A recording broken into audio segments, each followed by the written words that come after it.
તો જો અમારી સવાર પડી ગઈ છે અને સવારમાં જેસાબેન આવી ગયા છે બ્રશનો ડોયો લઈને બ્રશ કરવા માટે.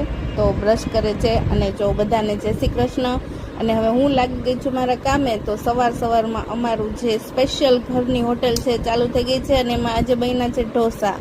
અને બેયના લંચ બોક્સમાં અમે પેક કર્યા છે ઢોસા એન્ડ ઢોસા જ. તો બંનેના લંચ બોક્સ પેક કરી દીધા છે હવે.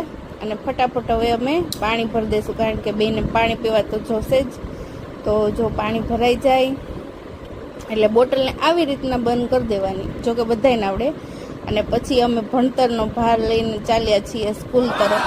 તો જો કેવડા મોટા બેગ છે વજનથી ભરેલા. અને સવારમાં મારા જેસાબેને પહેરી લીધા છે મોજા. અને જો અહીંયા એન્જલબેને સ્કૂટી સ્ટાર્ટ કરવાનું ચાલુ કરી દીધું છે, એને ઉતાવળ છે સ્કૂલે જવાની. અને એન્જલ અને જેસાને આપણે કહી દઈએ બાય. અને જો અહીંયા કબૂતર આવી ગયા છે ચા નાસ્તો